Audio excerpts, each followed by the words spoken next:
Hi, my name is Emily. I'm 26 years old and I survived COVID-19, which is also known as coronavirus. I spent nearly 2 weeks in isolation as my body fought it off. I want to share my story so that you guys can understand how dangerous this virus is and how important it is to take precautions. It all started a few weeks back when I was doing absolutely fine. There was a lot of panic about COVID 19, and we were asked by the government to take the necessary precautions of social distancing and staying indoors. However, I used to feel that I will not get affected by this virus as I was fit and fine and thought a little socializing would do me no harm, which turned out to be the biggest mistake I made. I attended a small gathering in my neighborhood and was back home very soon.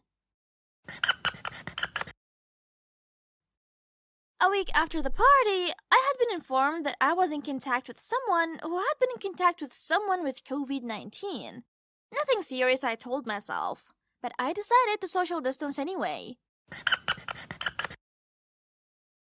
I developed a very dry cough. The swollen gland I developed 3 days before became very prominent.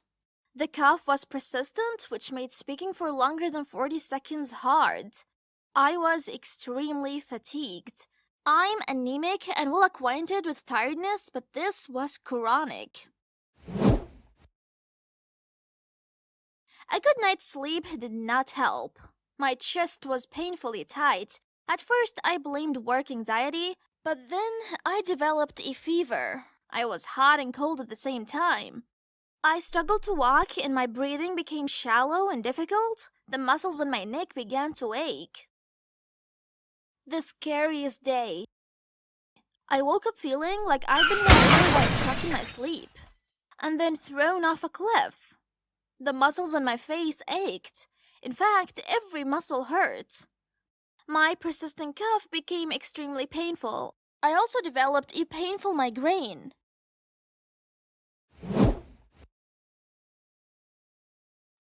Still with a fever and cough.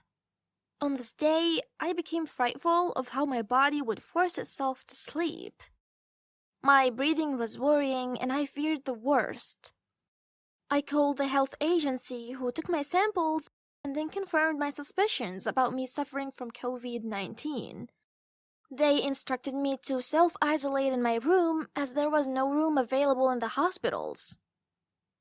After hearing this, I was scared of what to expect as to how would I recover from this without any professional medical assistance.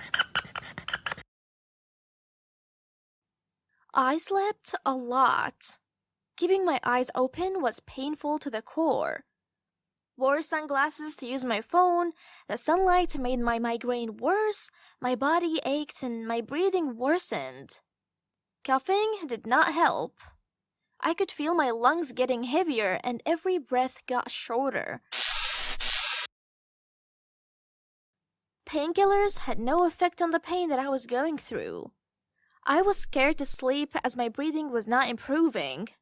I could not even hold my breath for more than 2 seconds. I got alarmed when I noticed that I lost the ability to taste food.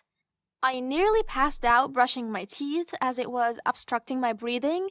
I got so scared that I called the health agency again, but to my dismay, they were too overstretched to help.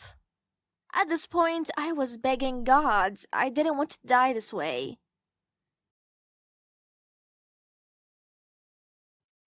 My health got a little better, but I was still in a very bad state. I opened my curtains for the first time after 8 days. Still needed sunglasses. Body aches reduced and migraine was not so persistent. I actually coughed less, but it was nauseous and brought up yellow mucus from my lungs. I was still feeling breathless from just sitting up and had sharp pains in my chest, but the migraines improved. Thankfully, body temperature was back to normal. I coughed about twice a day but found the mental strength to find hope. I saw small improvements in my condition and was able to hold my breath for a longer time now. I slept less but was able to do certain household chores, which needed less physical effort. I had difficulty in breathing, but I could feel it was improving slowly. I became restless and wanted to go out now. I walked down the stairs for the first time. I thanked God that I was recovering as I walked around my garden. I wasn't sure if I could remember what fresh air felt like. I've lost several days of my life to this illness. Many others have lost their lives. You can do your part by staying at home. Stop joking around and take it seriously. I'm a healthy 26-year-old and it hit me hard. I'm grateful to have recovered, but many couldn't.